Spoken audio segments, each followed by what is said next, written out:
انسان زندگی میں جب جدوجہد کرتا ہے، کوشش کرتا ہے، وہ بہت سارے دنیاوی اسباب اختیار کرتا ہے۔ جتنی عقل اللہ نے دی ہوتی ہے اس عقل کا بھی وہ استعمال کرتا ہے، کوشش کرتا ہے کہ کچھ اچیو کر سکے زندگی میں، کچھ مقاصد کا حصول اسے میسر آئے۔ عزیز بھائیوں، ایک بات اپنے ذہن میں اچھی طرح بٹھا لیں اور لکھ لیں کہ زندگی میں جو کسی بندے کو کامیابی حاصل ہوتی ہے وہ رب تعالیٰ کی مدد سے حاصل ہوتی ہے۔ اگر رب تعالیٰ مددگار ہو تو پھر کوئی چیز بھی رستے میں رکاوٹ نہیں بنتی، اور اگر مالک کریم کو منظور نہ ہو تو انسان بہترین سیاستدان ہو، اچھا ایڈمنسٹریٹر ہو، اس کا ذہن بڑی وسعت رکھتا ہو، بڑی اچھی پلاننگ کرنا جانتا ہو، سارا کچھ ہو، تو بندہ ناکام ہو جاتا ہے۔ مسلمانوں کو جتنی کامیابیاں ملیں ان کا پس منظر صرف اتنا تھا کہ اللہ تبارک و تعالیٰ نے اپنے بندوں کی مدد فرمائی، اور اب تعالیٰ نے قرآن مجید میں اس حقیقت کا بیان کیا، فرمایا بل اللہ مولاکم، فرمایا بلکہ اللہ تمہارا مولا ہے، وَهُوَ خَيْرُ النَّاصِرِينَ، اور وہ بہترین مددگار ہے۔ وہ جو رب تمہارا مولا ہے وہ بہترین مددگار ہے، اور اگر وہ مدد کرے تمہاری، سورہ آل عمران میں آگے جا کے ارشاد فرمایا اگر اللہ مدد کرے تو پھر تم پر کوئی غالب نہیں آ سکتا، اور اگر وہ تمہاری مدد چھوڑ دے تو پھر کوئی تمہاری مدد کر سکتا، کوئی مدد نہیں کر سکتا۔ بدر کی جنگ بھی اور فتح مکہ بھی رمضان المبارک میں ہوا ہے۔ میں دونوں پر غور کر رہا تھا تو ایک نیا مضمون میرے ذہن میں آنے لگا۔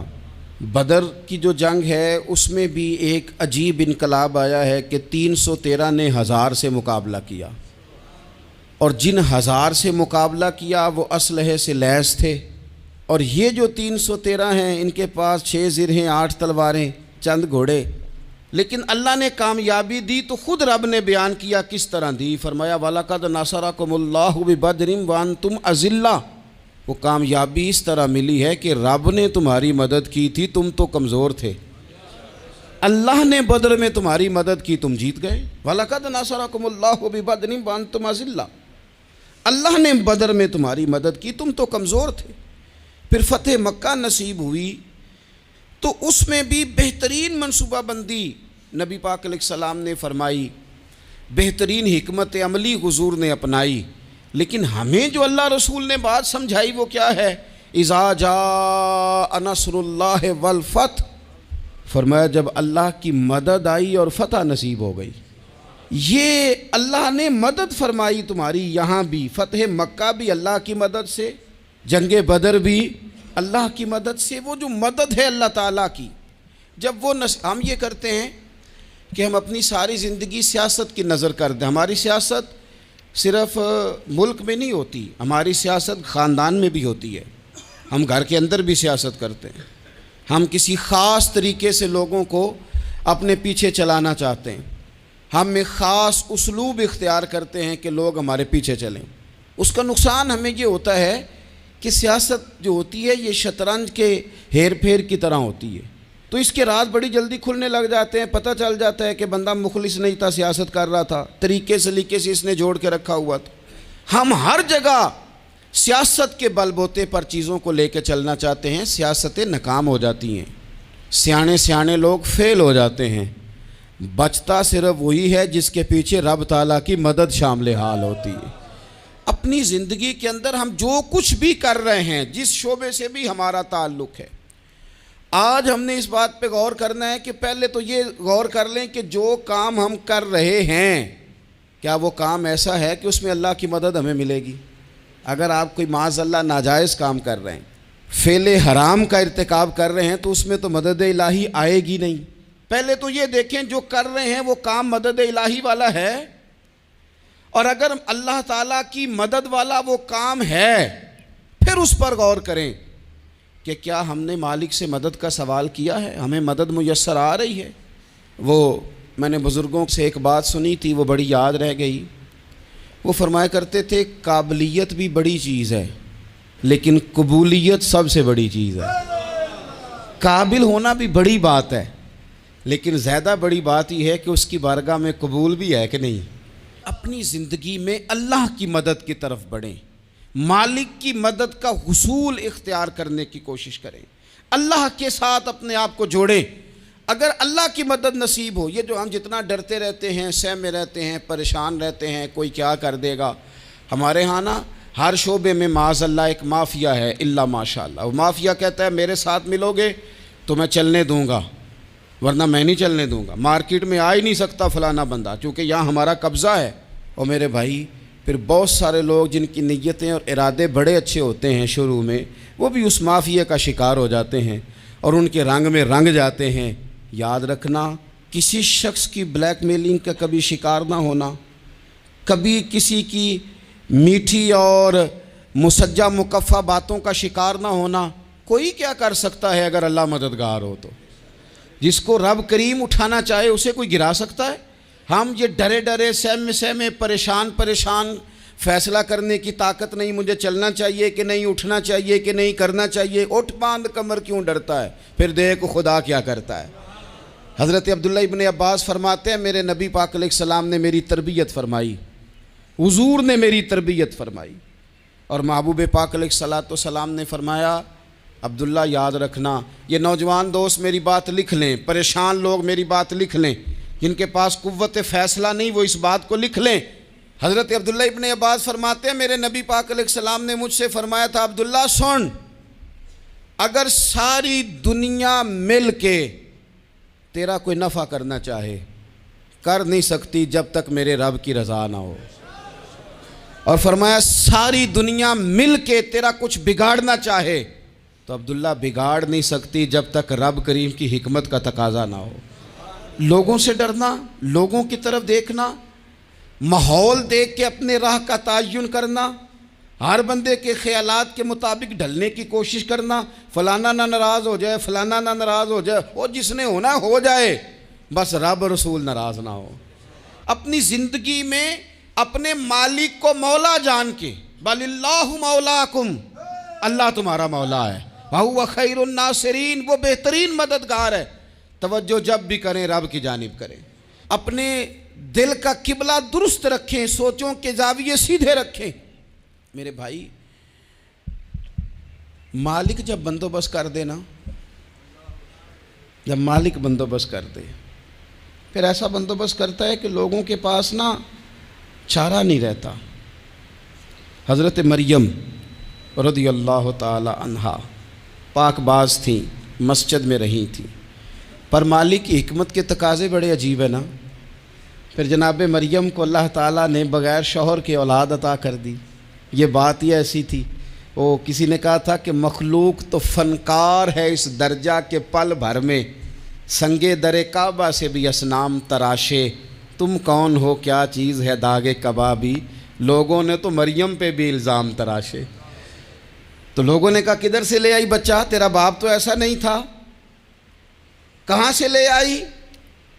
اللہ کرے میں آپ کو سمجھا سکوں، ذرا اپنے آپ کو وہاں کھڑا کریں کہ ایک پاک باز عورت، پاک باپ کی بیٹی، طیب ماں کی بیٹی، اور اللہ کے گھر میں پرورش پانے والی خاتون، ایک وہ وقت اور ایک یہ وقت کہ اس عورت کو کٹہرے میں کھڑا کر کے پوچھا جا رہا ہے کہ معاذ اللہ تیری گود میں بچہ جائز نہیں ہے، کہاں سے لائی ہے؟ اب خود سے صفائیاں بندہ کتنی کو دے، کتنی کو وضاحتیں کرے۔ اور میں نے تو اپنی زندگی میں دیکھا ہے زیادہ وضاحت دینے والے کو بھی لوگ جھوٹا سمجھنے لگ جاتے ہیں، زیادہ وضاحت دینے پر بھی لوگ کمزوری کا اظہار سمجھتے ہیں کہ کمزور پڑ گیا۔ آپ صلح کی کوشش کرتے ہیں، سامنے والا بزدل سمجھ لیتا ہے، زیادہ وضاحتیں بھی کمزور کر دیتی ہیں۔ اب حضرت مریم کو کٹہرے میں کھڑا کر کے کہا بچہ کس کا ہے؟ تو پھر خدا بندوبست جب کرے، اللہ جب مددگار ہو، تو پھر حضرت مریم کی گواہی درختوں سے نہیں دلوائی، اس نے پتوں سے نہیں دلوائی، پھر فرشتے نہیں بھیجے۔ حضرت مریم کہنے لگی مجھ سے نہ پوچھو، وہ جو پنگوڑے میں ہے اسی سے پوچھ لو، ان سے پوچھو نا، وہ کون ہے پوچھ لو، ان سے کر لو سوال۔ انہوں نے کہا پنگوڑے میں چند دنوں کا بچہ یہ جواب دے گا؟ مددگار تھا رب، ان کی برات کا اعلان کرنا تھا مالک نے، اور جب مالک اعلان کر دے، جب مالک تیری صفائی دینا چاہے، جب مالک تجھے دنیا کے سامنے نکھارنا چاہے، تو پنگوڑے میں لیٹے حضرت عیسیٰ بول کے کہنے لگے انی عبداللہ آتانی الکتابہ، فرمایا میں اللہ کا بندہ ہوں، رب نے مجھے کتاب عطا کر کے نبی بنا کے دنیا میں بھیجا ہے، میں اللہ کا بندہ ہوں، کتاب لے کے آیا ہوں، نبی بن کے آیا ہوں۔ پھر پنگوڑے سے اعلان ہو گیا، پھر بچہ بول پڑا، اور یہ ایک دفعہ نہیں بات ہوئی۔ یہ بنی اسرائیل میں ایک جریج نام کے شخص بھی تھے جو نماز پڑھ رہے تھے، بعض نے لکھا ہے نفل نماز تھی، اماں نے پکارا تو آئے نہیں، تو ماں کے منہ سے نکل گیا تو اتنی دیر تک مرے گا نہیں جب تک کسی بے حیا عورت کا منہ نہ دیکھ لے۔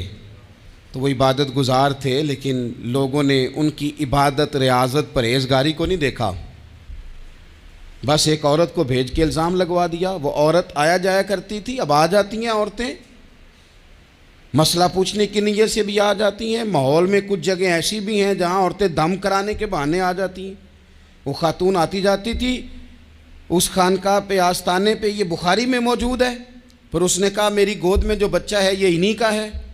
مجھے بتائیں کیسے بندہ وضاحت دے؟ حالات خراب ہو گئے، لوگ کٹیا جلانے لگے، ماحول اور طرح کا بن گیا۔ میرے نبی پاک علیہ الصلوۃ والسلام فرماتے ہیں پھر اس رب کے بندے نے کہا مالک تو کریم ہے، تیری مشیت کا تقاضا آیا جو میری ماں نے جملے بولے تھے، پر اب میں وضاحت دینے کے قابل نہیں رہا، اب تو ہی کرم کرے گا تو دروازہ کھلے گا۔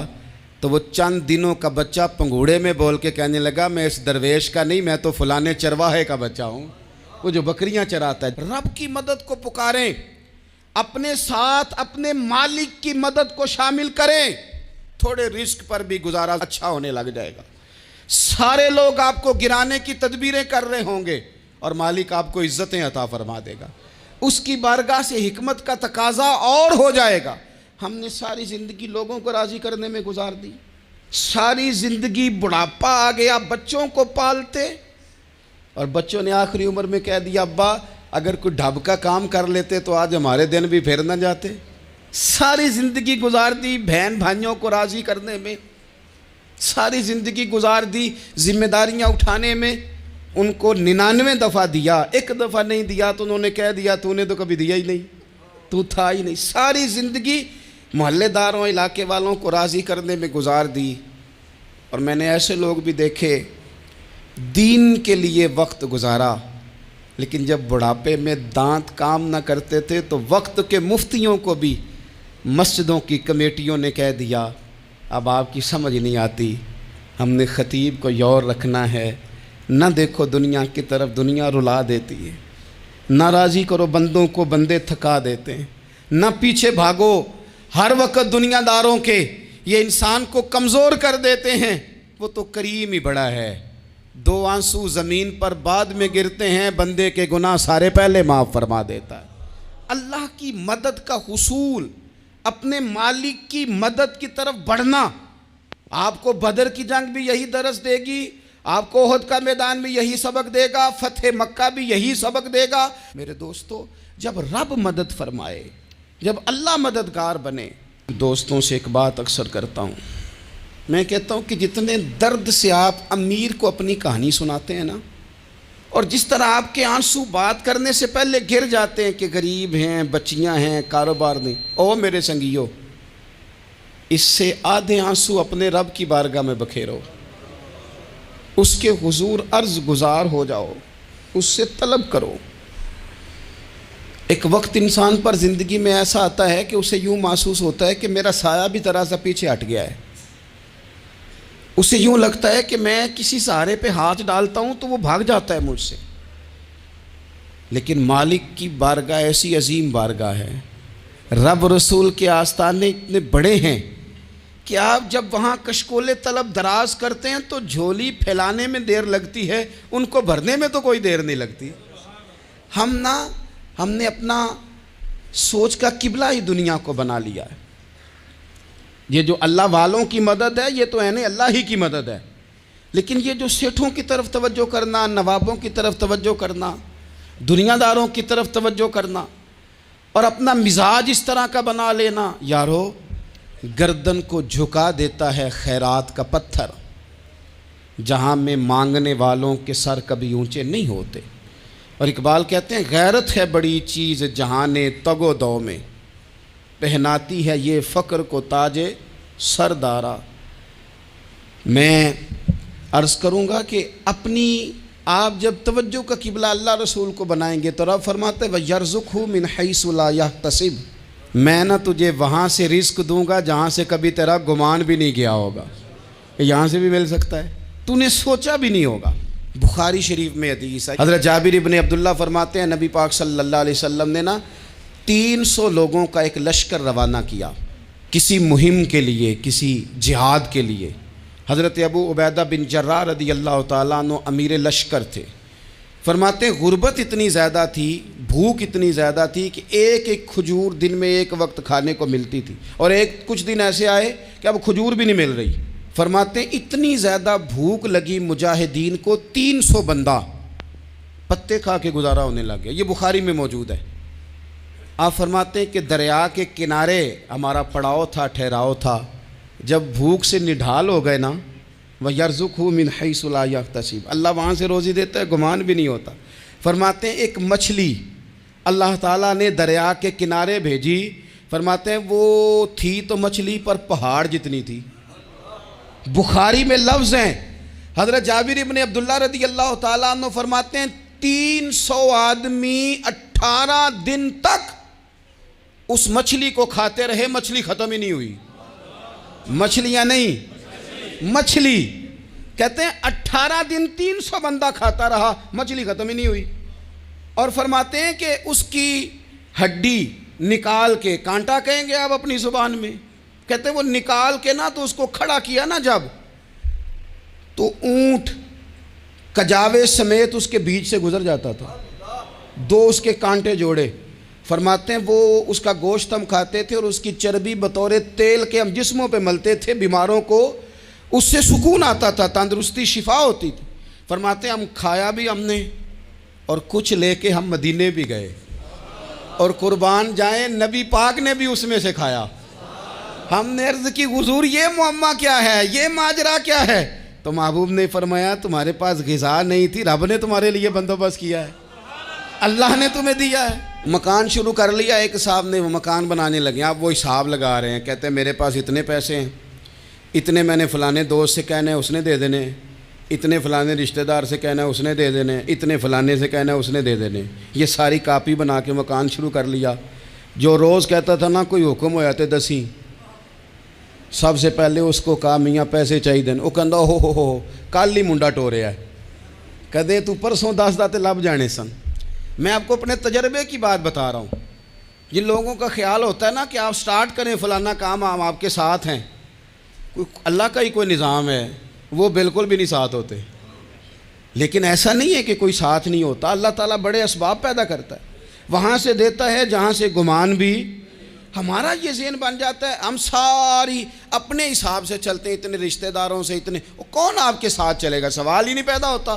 یہ سارے کام چھوڑ کے سب سے پہلے 2 رکعتیں پڑھو، اپنے رب کی بارگاہ میں، رسول کائنات کی بارگاہ میں گزارشات اور استغاثے پیش کرو، وہاں سے خیر طلب کرو۔ دنیا دار کیا دیں گے، کیا دے سکتے ہیں، کیا حیثیت ہوتی ہے کسی؟ اللہ کہتا ہے وہاں سے دوں گا۔ تو جو اللہ مال دے وہ لینا چاہیے کہ رشتہ داروں کا مال دیکھنا چاہیے؟ جو اللہ دے وہ لینا چاہیے کہ سیٹھوں نوابوں کی جیبیں دیکھنی چاہیے؟ جو اللہ دے وہ قبول کرنا چاہیے یا دیکھنا چاہیے کون سا آدمی کہاں پہنچ گیا؟ چھوڑو، اپنی مٹی پہ چلنے کا سلیقہ سیکھو۔ کسی کے سنگ مرمر پہ چلو گے تو پھسل جاؤ گے، پھسل جا۔ اس پر ایک اور بات عرض کر دوں، صحیح بخاری سے، مسلم سے ایک اور بات۔ کچھ چیزیں ایسی ہیں جن سے اللہ کی مدد آتی ہے، مدد ملتی ہے۔ ایک چیز ان میں سے ایسی ہے جس سے بہت مدد نازل ہوتی ہے، وہ ہے کہ جب رب آپ کو دے نا تو پھر آپ بھی اس کے رستے میں دیں، پھر مدد آتی ہے، پھر اور آتا ہے۔ بخاری مسلم میں حدیث ہے، یہ زیادہ ہی توجہ طلب امر ہے، اس پر آپ غور کریں گے۔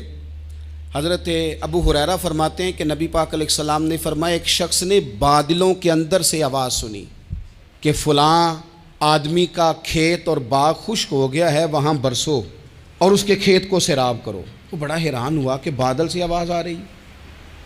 پھر اس نے دیکھا کہ ایک پہاڑی پر بارش ہوئی، وہ بادل وہاں برسا، پھر نالیوں سے ہوتا ہوا پانی ایک طرف چلا تو جس نے آواز سنی تھی حضور بیان کر رہے ہیں، وہ بھی پیچھے پیچھے چلا کہ پانی کدھر جا رہا ہے۔ اس نے جا کے دیکھا کہ ایک مقام پہ ایک باغ کو وہ پانی لگ رہا ہے اور ایک آدمی وہ پانی لگا رہا ہے۔ اس نے اس سے پوچھا تیرا نام کیا ہے؟ اس نے کہا کیوں؟ کہنے لگا بتا نا۔ اس نے نام بتایا تو کہنے لگا یہی تو وہ نام ہے جو میں نے بادلوں کے اندر سے سنا ہے کہ فلاں کے کھیت کو پانی دے دو۔ اس نے کہا یار تو کیا عمل کرتا ہے کہ اسپیشل تیرے لیے بارش برسے؟ یہ بخاری پڑھ رہا ہوں، سیاستہ سے حدیث عرض کر رہا ہوں۔ اس سے پوچھا تو کیا کام کرتا ہے کہ جناب اللہ تبارک و تعالیٰ کا حکم کرم آیا کہ خاص تیرے لیے پانی برسے اور تیرے کھیت کو سیراب کرے؟ تو اس نے کہا چھوٹا ذمہ دار ہوں، پر جب فصل اگتی ہے تو 3 حصے کرتا ہوں، ایک حصہ اپنے بال بچوں پہ بہن بھائیوں پہ خرچ کرتا ہوں، ایک حصہ پورا، اور ایک حصہ دوبارہ کاشتکاری پہ لگاتا ہوں، اور تیسرا حصہ خالص میں نے مسکینوں، یتیموں اور غریبوں کے لیے رکھا ہوا ہے۔ وہ جو تیسرا حصہ اللہ کرے آپ سمجھیں، وہ رب کے بندوں پہ تیسرا حصہ خرچ کرتا ہے نا، تو کریم مالک نے فرمایا جہاں سے غریب کا حصہ جاتا ہے وہ کھیت خشک نہیں رہنا چاہیے، وہ جہاں سے مسکین روٹی کھاتے ہیں وہ خشک نہ رہے، جہاں سے یتیموں کو کچھ آتا ہے کہیں اس کی فصل رہ نہ جائے۔ میں اور آپ بھی اگر اپنے مال میں مسکینوں، یتیموں، غریبوں کے حصے رکھ لیں گے تو فصلیں خشک نہیں رہیں گی، ان کے اندر تازگی آئے گی، نور آئے گا، کرم آئے گا، خاص کر خدا کی رحمت برسے گی۔ مدد اللہ سے چاہیں، اپنی توجہات کا مرکز رب رسول کی ذات کو بنائیں، پھر آپ محسوس کریں گے کہ بڑی جلدی اللہ تعالیٰ کی مدد آنے لگی ہے۔ کبھی آپ صرف کہہ دیں نا میرا رب میرے ساتھ ہے، اس لفظ میں اتنی طاقت ہے کہ دشمن ویسے زیر ہو جاتا ہے۔ زندگی میں کسی سے بھی لڑائی ہو تو اچھی طرح سوچ لیں کہ اللہ اس طرف ہے یا اس طرف ہے۔ اگر آپ زیادتی پہ ہیں تو پھر رب مظلوم کی جانب ہے۔ اگر اللہ کی مدد آپ کے ساتھ ہے تو دنیا کی کوئی طاقت آپ کو گرا نہیں سکتی، اور اگر آپ مظلوم کے مقابلے میں ظالم بن کے آپ کھڑے ہو گئے ہیں اور آپ نے رویہ وہ اختیار کیا ہے کہ جس میں مدد نہیں آئے گی، تو پھر یاد رکھ لیں کہ آپ کوئی بھی ہیں، کہاں بھی ہیں، آپ کمزور ہیں۔ طاقتور تھے ابتدائے اسلام میں، ظاہری طاقت تھی کفار مکہ کے پاس، وہ ڈنڈوں سے مارتے تھے غریبوں کو، ان کے ہاتھوں میں ڈنڈے تھے، پر خدائی طاقت ان مظلوموں کے ساتھ تھی۔ صاحب زرقانی نے لکھا ہے حضرت زنیرہ رضی اللہ تعالیٰ عنہ ایک لونڈی ہیں، غریب ہیں، ماڑے دا کی کام محمد ناس جانا یا رونا، غریب سادی بی بی اور لونڈی کنیزہ، ایک مشرک کی کنیزہ تھی، انہوں نے کلمہ پڑھ لیا، وہ ڈنڈوں سے مارتا، دروں سے مارتا، تکلیف دیتا۔ حضرت زنیرہ رضی اللہ تعالیٰ عنہ کو اتنا مارا، اتنا مارا۔ اب آپ ایک اور پہلو پر بھی غور کریں، مار بھی پڑ رہی ہے پر خدا ادھر ہی ہے، اللہ کی مدد ادھر ہی ہے۔ رب کہتا ہے کہ پہلے تو صبر کرنا، ان اللہ مع الصابرین، تو صبر کرے گا تو پھر رب کی معیت ملے گی، ذرا ٹھہرنا، تو تھوڑا ڈٹنا۔ ان الذین قالوا ربنا اللہ ثم استقاموا تتنزل علیہم الملائکہ، تو کہے اللہ میرا رب ہے، پھر تو پہلے ڈٹ، پہلے تو نے ڈٹنا ہے۔ ثم استقاموا، جو ڈٹ گیا، تتنزل علیہم الملائکہ، ڈٹنے والے کے لیے مدد آتی، پہلے تھوڑا ٹھہرنا پڑتا ہے، پہلے تھوڑا صبر کرنا پڑتا ہے، حوصلہ کرنا پڑتا ہے، اس کے بعد مدد آتی۔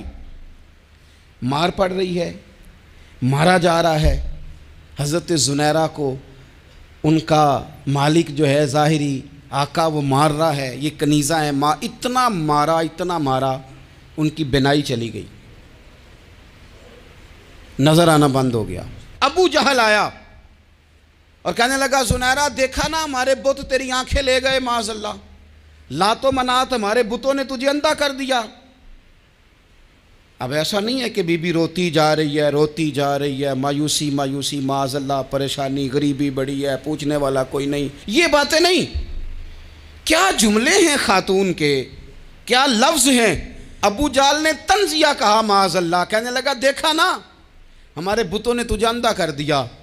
تو جناب زنیرہ آنکھوں کی بینائی گئی ہے، رات کو گئی ہے، دکھ ابھی تازہ ہے، لیکن اللہ پہ جو توکل ہے، اپنے مالک سے جو رشتہ ہے، وہ اتنا مضبوط ہے، اتنا طاقتور ہے، اس میں اتنی گہرائی ہے کہ حضرت زنیرہ بول کے نا اتنی قوت سے بولی، اتنی طاقت سے بولی کہ پورے کفر پر لرزہ طاری ہو گیا۔ فرمانے لگی تمہارے بتوں کی کیا اوقات ہے کہ وہ میری بینائی لے جائیں؟ یہ میری رب کی حکمت کا تقاضا ہے۔ جب تک اس نے چاہا زنیرہ دیکھتی رہی، اور جب اس نے چاہا زنیرہ کی آنکھوں کی بینائی چلی گئی، اور اگر وہ چاہے گا نا تو بینائی واپس بھی کر دے گا۔ اگر ہو ذوق یقین پیدا تو کٹ جاتی ہیں زنجیریں، اگر وہ چاہے گا تو بینائی آ بھی جائے گی۔ حضرت زنیرہ نے رات کو یہ لفظ کہے، ابو جہل اور سارے کفار ڈر کے سن کے چلے گئے، آپ اطمینان سے آ کے بستر پہ سوئی۔ جب سویرے اٹھی تو اللہ نے آنکھوں کی روشنی واپس کر دی تھی۔ آنکھوں کی اب چھڑی پکڑی ہے، بازاروں میں گھومتی ہے، کہتی ہیں بلاؤ کدھر ہے تمہارے نعت و منات، دیکھو میرے رب نے روشنی واپس کر دی۔ آ کر میرے ساتھ ادھر آ، ستمگر ہنر آزمائیں، تو تیر آزما ہم جگر آزمائیں۔ بیمار لوگوں یاد رکھو، کہہ دیا ڈاکٹر نے کہ تو بڑا بیمار ہے، تو بڑا کمزور ہے، یہ ہو گیا وہ ہو گیا، تو ڈاکٹر اپنے علم کے مطابق بات کر رہا ہے، ہوگا تو وہ جو میرا رب چاہے گا۔ کمزور ہو جانا، پریشان ہو جانا، تکلیف میں آ جانا، پتہ نہیں بات ہو گئی ہے تو جانے کیا ہو جائے گا۔ اپنی زندگی کے اندر اپنے رب سے رشتہ مضبوط کریں، رسول کائنات سے رشتہ مضبوط کریں، اللہ والوں سے رشتہ مضبوط کریں۔ حضرت زنیرہ نے پیغام دیا کہ زندگی میں جو جینا چاہتے ہیں تو وہ رب کا نام لے کے جی سکتے ہیں، جو اپنی زندگی میں خوشیاں دیکھنا چاہتے ہیں تو رسول اللہ کے نام پر خوشیاں دیکھی جا سکتی ہیں۔ توکل کی بنیاد پر بندہ خوشیاں لے سکتا ہے، اور اگر انسان میں توکل نہیں ہے تو پھر وہ اس کالے جادو سے بھی ڈر رہا ہے، وہ نیلے سے بھی ڈر رہا ہے، وہ پیلے سے بھی ڈر رہا ہے، وہ فلانے سے بھی ڈر رہا ہے، وہ میرے خلاف فلانا رشتہ دار سازش کر رہا ہے تو ڈر رہا ہے، فلانا میرے بارے میں یہ کر رہا ہے تو ڈر رہا ہے، وہ پتہ نہیں دنیا ادھر ہو جائے گی تو کیا ہو جائے گا، اٹھ باندھ کمر کیوں ڈرتا ہے، پھر دیکھ خدا کیا کرتا ہے۔ تو اس ساری گفتگو کا نچوڑ آپ کو یہ عرض کیا ہے، سب سے پہلے تو یہ کہ میدانوں میں مدد بھی اللہ کی، رزق میں مدد بھی اللہ کی، فصلیں خشک ہوں تو مدد پھر بھی اللہ کرے، تو پھر ساری مدد، اور اگر انسان بیمار ہو تو پھر بھی مدد اللہ کی۔ تو اپنے اللہ کی جانب توجہ کو بڑھائیں، آپ اللہ سے مدد کے سوالی بنیں۔ ترمذی کی ایک حدیث ہے، میں آپ کو زندگی کا تجربہ بتاتا ہوں کہ جب میں بڑا پریشان ہوتا ہوں تو یہ والی روایت کھول لیتا ہوں، مزہ دیتی ہے۔ میرے نبی پاک علیہ السلام نے فرمایا اپنے دکھ سیٹھوں نوابوں کو نہ کہنا، مالداروں کا نہ کہنا، ورنہ اللہ تمہیں کبھی غنی نہیں کرے گا۔ فرمایا اپنے دکھ اپنے رب کی بارگاہ میں عرض کرنا، جلدی کرے یا دیر سے کرے اللہ تمہیں لوگوں سے بے نیاز کر دے گا، اللہ تمہیں غنی کر دے گا۔ رات کو بیٹھو نا اس کی بارگاہ میں، اسے دکھڑے سناؤ، چھوٹی چھوٹی باتیں، حضور نے فرمایا نمک بھی مانگو تو رب سے مانگو، چھوٹی چھوٹی بات سے شروع کرو نا۔ جب بندہ شروع کرتا ہے نا چھوٹی چھوٹی چیزیں تو بڑی ساری چیزیں یہ اس طرح